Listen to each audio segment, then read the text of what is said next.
오늘 말씀은 에레미야 에가입니다. 에카라는 말은 슬프다라는 의미도 있지만 원래 의미는 어찌할꼬, 어찌하여, 어쩌지? 라는 의미를 가지고 있습니다. 에레미야가 사역하던 때 이 에레미야 에가가 기록되어 있는데, 유다 예루살렘에서 성전이 파괴되는 걸 목도하면서 에가를 부릅니다. 에레미야 에가는 알파벳 22자의 순서대로 시작되는 22행의 답관체 시라고 알려져 있습니다. 그래서 에레미야 에가는 3장은 66절인데 나머지 1, 2, 4, 5장은 다 22절입니다. 알파벳 22개의 순서대로. 다만 3장은 66절이지만 한 세 절을 알파벳 하나씩 해서 세 절로 해서 알파벳 22개의 순서로 기록되어 있습니다. 예루살렘 멸망이 죄악에 대한 하나님의 공의로운 심판임을 깨우쳐 주고 있고, 진정한 회개의 때 언약에 신실하신 하나님의 은혜로 회복된다는 소망을 심어주는 말씀이죠.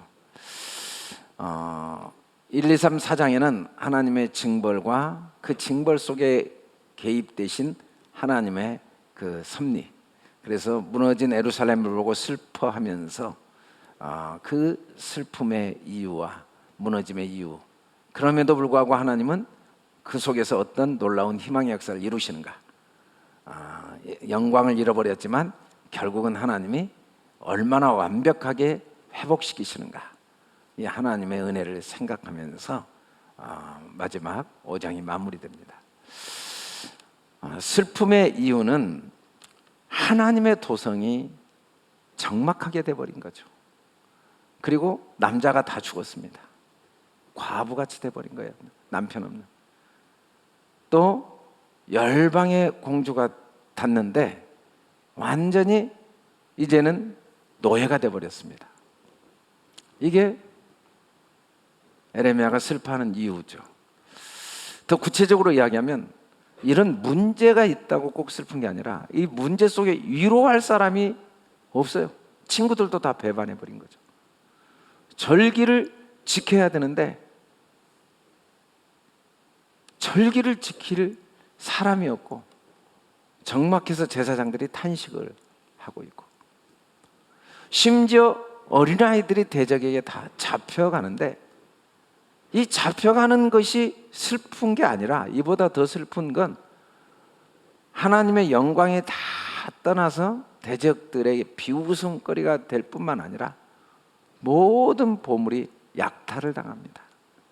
심지어는 너무 슬퍼서 내 눈이 눈물로 상하고 창자가 끊어지고 간이 땅에 쏟아지는 이유는 어린 자녀와 젖먹이 아이들이 성읍 길거리에 기절을 하고 있고, 또 그 아이들이 기절해서 살아남은 아이들은 자기 자녀들을 삶아 먹어야 될 정도로 기근과 고통 속에 있었죠. 늙은이와 젊은이는 다 길바닥에 엎드려져 버리고, 청년들은 칼에 쓰러져 버리고, 말로 표현할 수 없는 참혹한 현실 때문에 슬퍼합니다. 그 슬픔의 원인은 하나님을 버린 거죠. 헛되이 어리석은 묵시를 보고 하나님의 경고를 듣고도 돌이키지 않은 원인이죠. 무엇보다 그들이 아름다운 모든 사람을 죽이셨으며 딸 시온의 장막에 그의 노를 불처럼 쏟아내신 이유는 이스라엘을 주께서 삼키시고 그 모든 근거를 삼키시고 경관성을 무너뜨리신 이유는 그들의 죄 때문이기도 하지만 주님의 가장 큰 슬픔이기도 했습니다. 자기 백성을, 아름다운 자기 백성을 죽일 수밖에 없는 그 자기 이름을 둔 성을, 견고한 성을 무너뜨리실 수밖에 없는 하나님의 슬픔은 더 컸죠. 하나님의 슬픔. 절기가 폐해지고 안식일 잊어버리고 왕과 제사장을 멸시해야만 하는 하나님, 제단을 버리시고 성소를 미워하셔야만 되는 그 하나님의 슬픔은 훨씬 더 컸습니다. 사실 에레미야도 이런 백성들의 슬픔과 하나님의 슬픔 속에 어둠 안에서 종일 걸었고 살과 가죽이 쇠하여지고 뼈가 꺾여지는 아픔을 겪었습니다. 죽은 지 오래된 자 같은 고통, 아무리 기도를 해도 전혀 응답이 되어지지 않는 그 현실을 목도해야 되는 고통을 겪어야만 했습니다. 화살로 허리가 맞는 고통, 쓴 것들로 쑥으로 배가 채워지고 조약돌로 이빨이 꺾여지는, 제가 자신을 덮는 것 같은 이 고통, 심령의 평강이 완전히 떠나버리고 소망이 끊어져 버리고 고초와 재난과 쑥과 담즙의 고통 속에 있는 그 고통을 고백하고 있습니다. 그러나 이 모든 일의 본심이 뭔가를 에레미야는 하나님의 계시를 통해 알고 우리에게 말씀합니다. 주께서 인생으로 고생하게 하시며 근심하게 하시면 본심이 아니다. 물론 고생하고 있죠. 근심할 수밖에 없지만 그 자체가 본심이 아니다. 우리가 스스로 우리의 행위를 조사하고 여호와께로 돌아가자. 우리의 마음과 손을 아울러 하늘에 계신 하나님께 들자.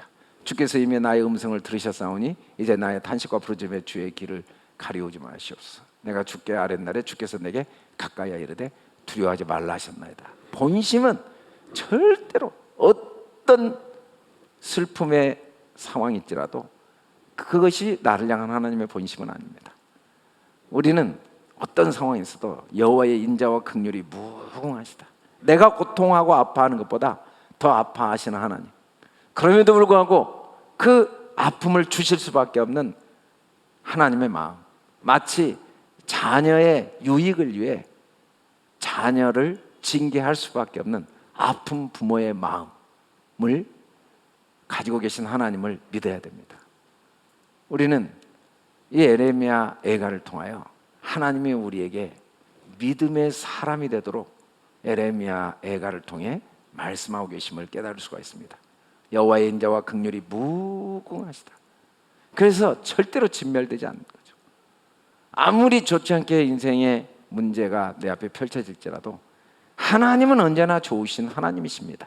상황이 좋지 않다고 하나님이 좋지 않으신 하나님이 될 수가 없고, 내가 실패했다고 하나님이 실패하신 하나님이 되실 수가 없습니다.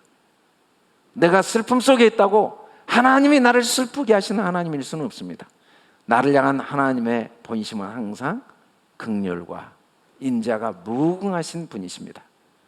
에레미야 애가의 핵심 주제, 이 성경의 핵심 주제이기도 하죠.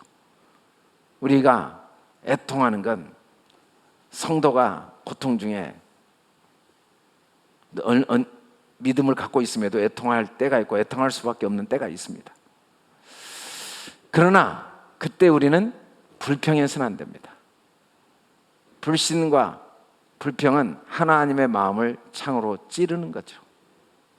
우리는 모든 상황을 믿음으로 보고 감사로 말해야 됩니다. 감사는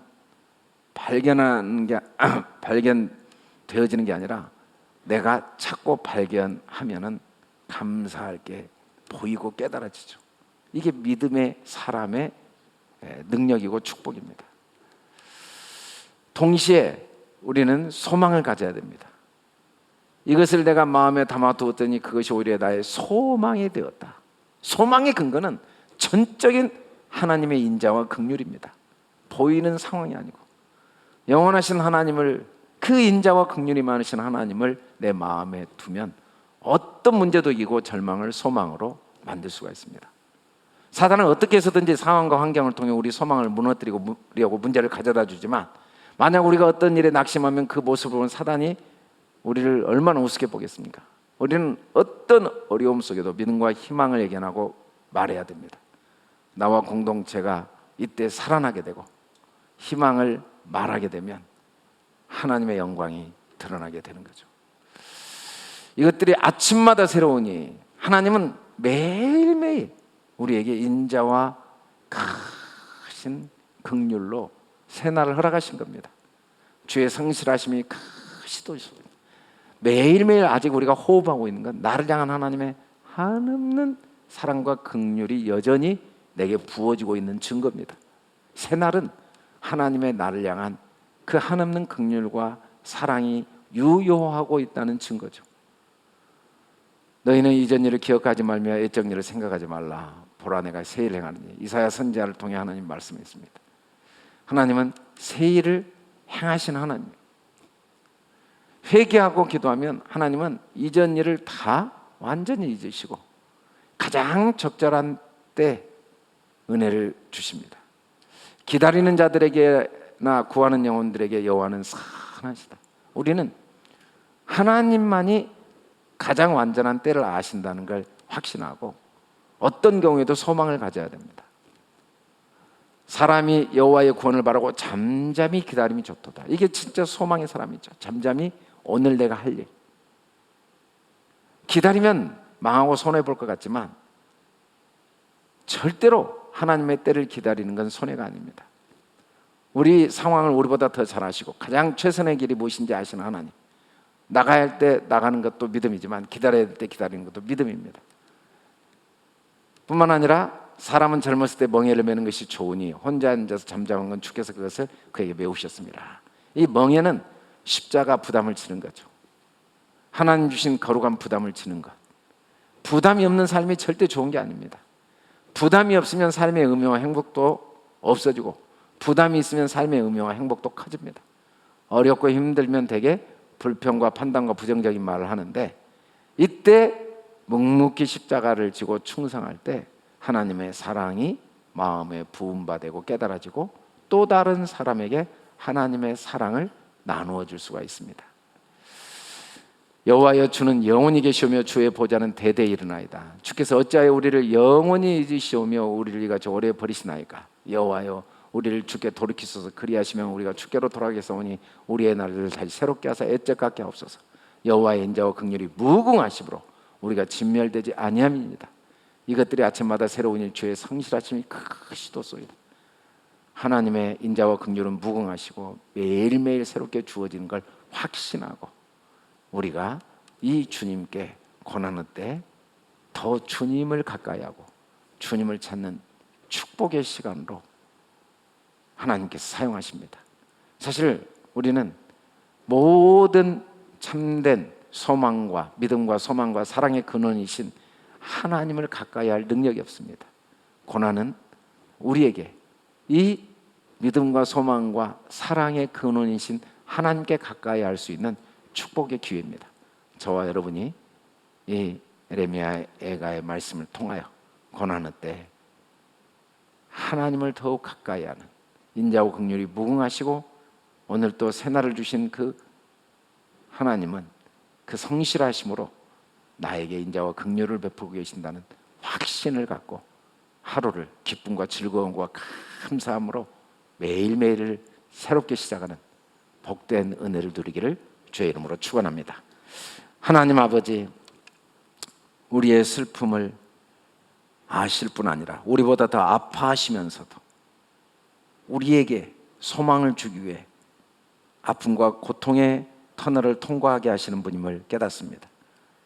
어떤 어려움과 고난과 아픔도 우리 죄 때문임에도 불구하고 그게 하나님의 본심이 아니고 그 과정을 통해 우리에게 참된 믿음과 소망과 사랑을 부으시는 하나님의 그 인자와 긍휼이 무궁하신 아침마다 새롭게 주어지는 주님의 은혜의 손길임을 믿습니다. 이 소망이 날마다 우리에게 부어져서 날마다 기쁨과 감사로 새날을 시작하게 도와 주시옵소서. 감사합니다. 예수님 이름으로 기도드립니다. 아멘.